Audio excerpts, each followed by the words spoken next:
Hello, Girls and Unicorns. Today's read aloud is called Lily's Purple Plastic Purse. And this story is written by Kevin Hankes. I'd like to give a special thanks to Scholastics for allowing me to share this story with you today. Let's begin. Lily's Purple Plastic Purse by Kevin Hankes.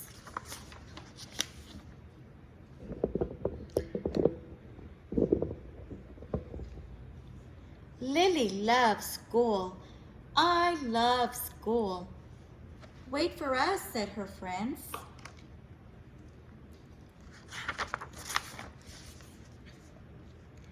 She loved the pointy pencils. She loved the squeaky chalk. And she loved the way her boots went clickety-clickety-click down the long, shiny hallways. Lily loved the privacy of her very own desk. Mine. She loved the fish sticks and chocolate milk every Friday in the lunchroom. Straws make everything taste better, she said. And most of all, she loved her teacher, Mr. Slinger, for you.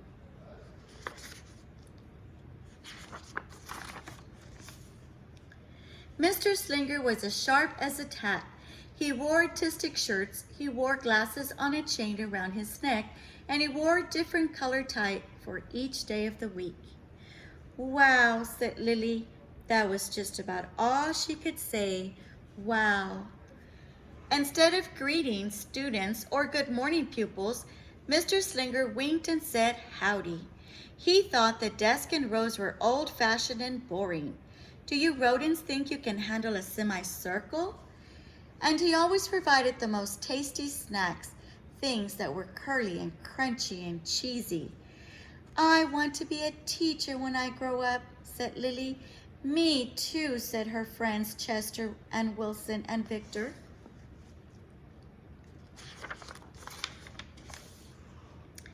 At home, Lily pretended to be Mr. Slinger. I am the teacher, she told her baby brother Julius. Listen up. Lily even wanted her own set of deluxe picture encyclopedias. Teachers know everything, Lily said. What's with Lily? Asked her mother. I thought she wanted to be a surgeon or an ambulance driver or a diva, said her father. It must be because of her new teacher, Mr. Slinger, said her mother. Wow, said her father. That was just about all he could say. Wow. Whenever the students had free time, they were permitted to go to the light bulb lab in the back of the classroom. They expressed their ideas creatively through drawing and writing. Lily went often, and she had a lot of ideas. She drew pictures of Mr. Slinger, and she wrote stories about him too.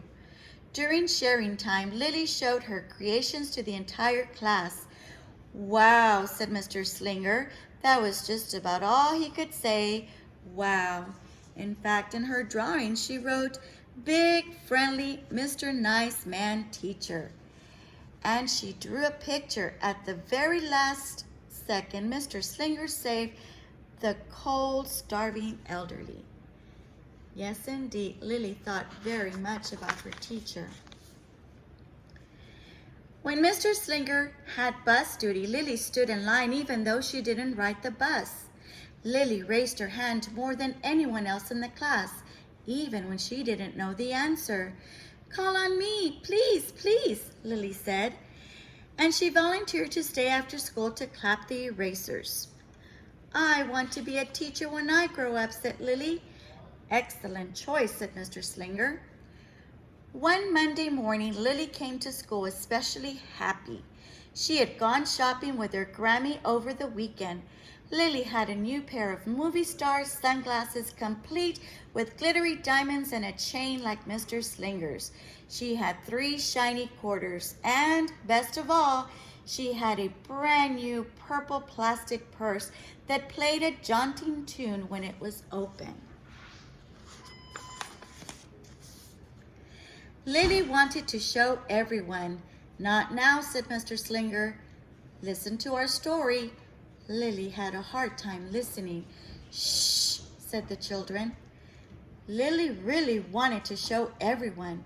Not now, said Mr. Slinger. Let's be considerate of our classmates. Lily had a hard time being considerate. Lily really wanted to show everyone. Not now, said Mr. Slinger. Wait until recess or sharing time. But Lily could not wait. She's in trouble, said the children. The glasses were so glittery, the quarters were so shiny, and the purse played such nice music, not to mention how excellent it was for storing school supplies. Look, Lily whispered fiercely. Look, everyone, look what I've got. Everyone looked, including Mr. Slinger. He was not amused. I'll just keep your things in my desk until the end of the day, said Mr. Slinger. They'll be safe there, and then you can take them home. Lily's stomach lurched. She felt like crying. Her glasses were gone and her quarters were gone. Her purple plastic purse was gone. Lily longed for her purse all morning. She was even too sad to eat the snack Mr. Slinger served before recess. That afternoon, Lily went to the light bulb lab. She was still very sad. She thought and she thought and she thought. And then she became angry. She thought and she thought and she thought some more. And then she became furious. She thought and she thought and she thought a bit longer.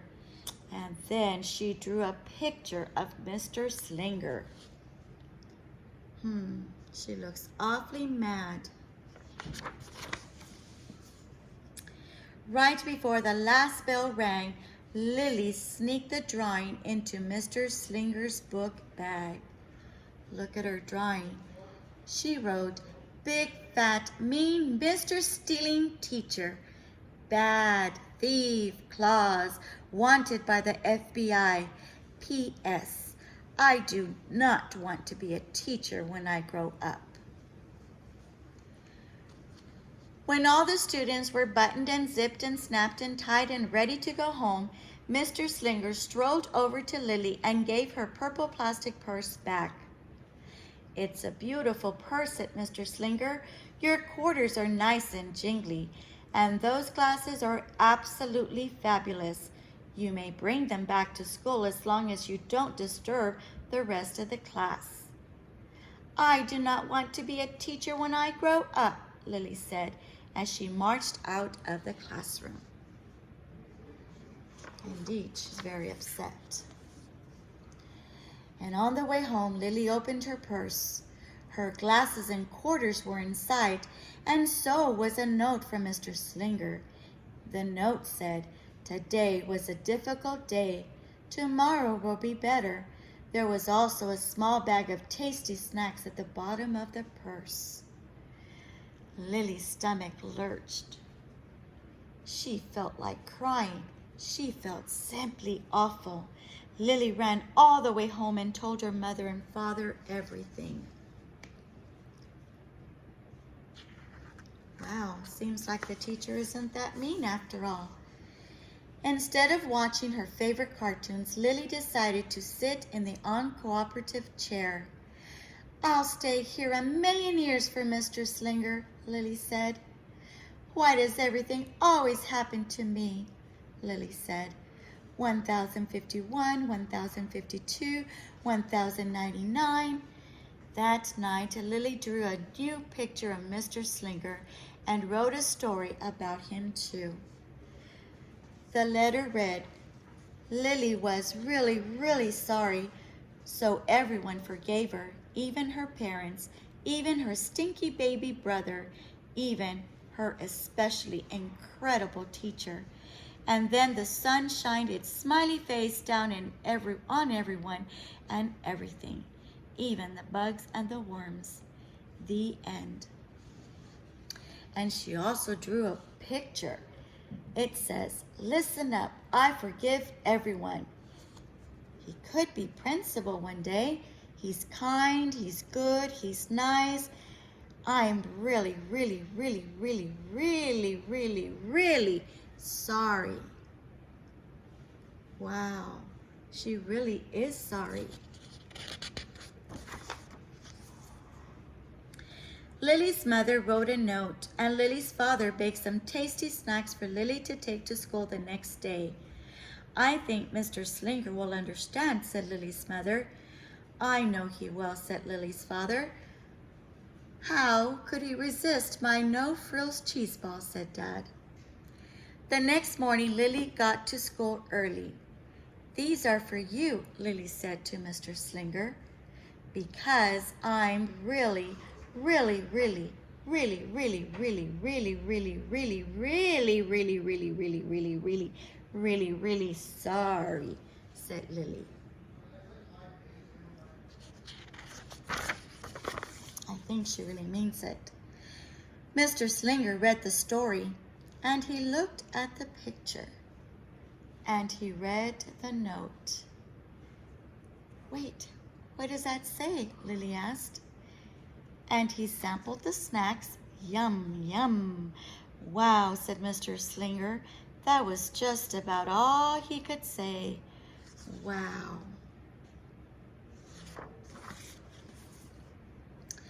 What do you think we should do with this? Asked Mr. Slinger. Could we just throw it away? Asked Lily. Excellent idea, said Mr. Slinger. During sharing time, Lily demonstrated the many uses and unique qualities of her purple plastic purse, her shiny quarters, and her glittery movie star sunglasses. She said, "It looks like having an extra pocket with a radio inside. 3/4 are even better than a dollar bill because they make noise. Glamorous protection from harmful rays." Yes, indeed, she did love her purple purse. Then she did a little performance using them as prompts. It's called interpretive dance, said Lily. Mr. Slinger joined in. Wow, said the entire class. That was just about all they could say. Wow. Throughout the rest of the day, Lily's purse and quarters and sunglasses were tucked safely inside her desk. She pecked at them often, but did not disturb a soul. Right before the last bell rang, Mr. Slinger served Lily's snacks to everyone's delight. What do you want to be when you grow up? Asked Mr. Slinger. A teacher, everyone responded. Lily's response was the loudest.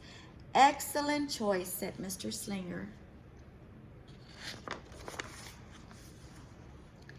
As the pupils filed out of the classroom, Lily held her purple plastic purse close to her heart. Mr. Slinger's was right. It had been a better day. Lily ran and kicked and hopped and flew all the way home. She was so happy, and she really did want to be a teacher when she grew up.